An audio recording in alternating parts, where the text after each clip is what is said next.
নমস্কার, দেখছেন Indo Bangla Times business. আপনাদের সঙ্গে রয়েছে আমি সাহেব। বাংলাদেশ নির্বাচন শেষ হয়েছে আর সেখানে বিপুলভাবে জয়যুক্ত হয়েছে শেখ হাসিনা। ক্ষমতায় ছিলেন, আরেকবার গদিতে বসবেন শেখ হাসিনাই। আর এখানে একটা অন্যরকম গল্প সামনে উঠে আসছে। অনেক রকম হিংসা, প্রহসন, একাধিক অভিযোগ রয়েছে বাংলাদেশের নির্বাচনকে ঘিরে। কি হয়েছে? কোথাও বলা হচ্ছে যে বুথ জ্যাম করা হয়েছে, কোথাও পুলিশের সঙ্গে বচসা হয়েছে। এই ধরনের নানা ঘটনা দিন ভর নির্বাচন অর্থাৎ ভোট গ্রহণের দিন আমাদের সামনে উঠে এসেছে। কিন্তু তারপর ফলাফলটা ঠিক কি দাঁড়ালো? শেখ হাসিনা বিপুলভাবে জয়যুক্ত হলেন, রেকর্ড ভোটে বলা যেতে পারে। আর কেন? তার পিছনে একটা অন্য কারণ রয়েছে। ঠিক কি কারণ রয়েছে? কারণ হচ্ছে যে বিরোধীরা অভিযোগ করছেন যে ভোট নাকি একেবারে নির্বিঘ্নে হয়নি, হতে দেওয়া হয়নি। আর তার জন্য খালেদা জিয়া যে বিরোধী দল, তার বাংলাদেশ ন্যাশনালস পার্টি, তাদের তরফে সিদ্ধান্ত নেওয়া হলো যে ভোট বয়কট করা হবে। আর শুধু বাংলাদেশ ন্যাশনালস পার্টি নয়, অন্যান্য যে রাজনৈতিক বিরোধী দল রয়েছে তারাও বলল যে ভোট বয়কট করা হবে, অর্থাৎ তারা ভোটে অংশগ্রহণই করবেন। আর তারপর দেখা গেল কি 40% বা তারও বেশি ভোট করতে পারলো না এবারের নির্বাচনে, অর্থাৎ মার্জিনটা 40-এর নিচে। ফলে যা হওয়ার, বাংলাদেশে শেখ হাসিনার দল আওয়ামী লীগ বিপুলভাবে জয়যুক্ত হলো এবারের নির্বাচন। আর এখানে আরেকটি গল্প রয়েছে।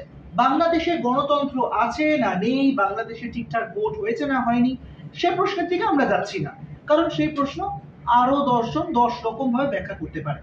আমরা বলছি যে এইখানে একটি নতুন অধ্যায় শুরু হচ্ছে, আর সেই অধ্যায় জুড়ে রয়েছে আমাদের দেশ ভারতের সঙ্গে।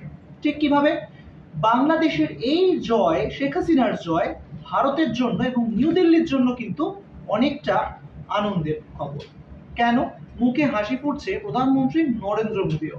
আর তার পিছনে রয়েছে একটি ব্যাখ্যা। দেখা গিয়েছে ইতিহাস অন্য কথা বলছে। যখন খালেদা জিয়া ক্ষমতায় ছিলেন 1991 সাল থেকে 1996 সাল, আবার 2001 থেকে 2006 সাল পর্যন্ত, তখন ভারতের সঙ্গে সম্পর্ক তেমন একটা ভালো ছিল না। আর সম্পর্ক যেহেতু ভালো ছিল না, দ্বিপাক্ষিক সম্পর্ক দুই দেশের মধ্যে গড়ে তুলতেও যথেষ্ট বেগ পেতে হয়েছিল তদানীন্তন প্রধানমন্ত্রী ভারতবর্ষের তার। আর এবার ভারতের জন্য সুখবর, তার কারণ প্রধানমন্ত্রী শেখ হাসিনা যখন গদিতে বসলেন তখন দুই দেশের মধ্যে পারস্পরিক সম্পর্ক অনেকটা মধুর হলো, অনেকটা উন্নত হলো। ফিরে চলে যাক 2016 সালে। 2016-তে যদি আমরা দেখি, সেখানে চীনের তরফে 2টি সাবমেরিন দেওয়া হয়েছিল বাংলাদেশকে, আর তার জন্য একটি ঘাঁটিও নির্মাণ করেছিল চীন। এরপর ভারতের কপালে চীন তার ভাঁজ করতে শুরু করে। তারও একটা বড় কারণ রয়েছে, কারণ যদি বাংলাদেশের সঙ্গে চীনের বন্ধুত্বপূর্ণ সম্পর্ক সেই স্তরে পৌঁছায়, তখন কিন্তু ভারতের জন্য অশনি সংকেত। তার কারণ উত্তর পূর্ব রাজ্যগুলো, উত্তর অর্থাৎ 7 সিস্টার্স অফ ইন্ডিয়া, সেই রাজ্যগুলো কিন্তু বেশ আতঙ্কের মধ্যে পড়তে পারে এবং চীনা আগ্রাসনের মুখেও পড়তে পারে, এমনটাও মনে করা হয়েছিল ভারত সরকারের তরফে। কিন্তু সেই দিকে আর সমস্যা গড়ায়নি। শেখ হাসিনা যখন গদিতে বসলেন, তারপর তিনি অত্যন্ত বন্ধুবৎসল হয়ে উঠলেন 3টি দেশের জন্য। কার কার জন্য? ভারত, একসঙ্গে রাশিয়া, আবার চীন। সবার সঙ্গেই ভালো সম্পর্ক রাখলেন। বললেন ভারতের সঙ্গে রক্তের সম্পর্ক রয়েছে, চীন বন্ধু, এরকম ধরনের নানান মন্তব্য আমরা শুনেছিলাম শেখ হাসিনার মুখ থেকে। আর তারপর সমস্যা অনেকটা কমে গেল। একই সঙ্গে সেই পুরনো অধ্যায়ের কথা মনে করলে দেখা যাবে যে ভারতের সঙ্গে সমস্যা আশঙ্কা করছিল খোদ আমেরিকাও। তবে এখন সেই পরিস্থিতি আর নেই। তবে বলা যায় কারোর পৌষ মাস, কারোর সর্বনাশ। নির্বাচনের হিংসার ঘটনা যা দিয়ে আপনাদের এই প্রতিবেদন শুরু করেছিলাম, তার জন্য আর যারই ভালো হোক আর খারাপ হোক না কেন, ভারতের জন্য নিভৃতে কিন্তু একটি ভালো কথা। তবে যে বলে না, কারোর পৌষ মাস, কারোর সর্বনাশ। বাংলাদেশ ন্যাশনালস পার্টি সহ অন্যান্য বিরোধী দলগুলো বাংলাদেশের ভোট বয়কট করেছে, যা দিয়ে প্রতিবেদন শুরু করেছিলাম। আর তার জন্য শেখ হাসিনা একটি বিশাল ব্যবধানে জয়যুক্ত হয়েছে। আর এই সব কিছুর মধ্যে জড়িয়ে আছে ভারত। আবারও বলছি, আপনাদেরকে বলেছিলাম, কারণ কোথাও গিয়ে না নিভৃতে একটু ঠান্ডা স্বস্তির হাসি এসেছে ভারত সরকার।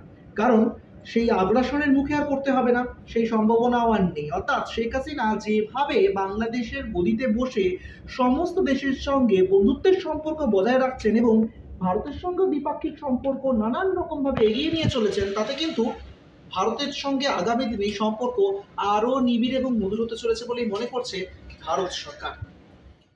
বৈষয়িক এবং আঞ্চলিক একজন নেত্রী হিসেবে শেখ হাসিনা আগামী দিনে অনেকটা দূর নিজের স্বর্ণাক্ষরে নাম রাখবেন বলেই মনে করছেন রাজনৈতিক মহলের একাংশ। কারণ মনে করে দিই আপনাকে একদম শেষে সেই রাশিয়া ইউক্রেন যুদ্ধের কথা, যা আজও আবহমান কাল ধরে চলে আসছে এবং সেখানে এখনো পর্যন্ত এরকমভাবে কোনো সুরাহা পাওয়া যায়। যদিও এক্ষেত্রে ভারত কার পাশে দাঁড়িয়েছে বা দাঁড়াবে সেগুলো পরের বিষয়, কিন্তু সেই সময় দাঁড়িয়েও রাশিয়ার সঙ্গে কিন্তু অত্যন্ত মধুর সম্পর্ক বজায় রেখেছিল বাংলাদেশ সরকার।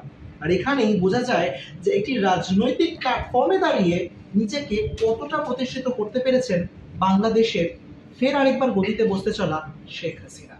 অন্যান্য খবরের জন্য আপনাদের চোখ থাক ইন্দো বাংলা টাইমস বিজনেসের পর্দায়।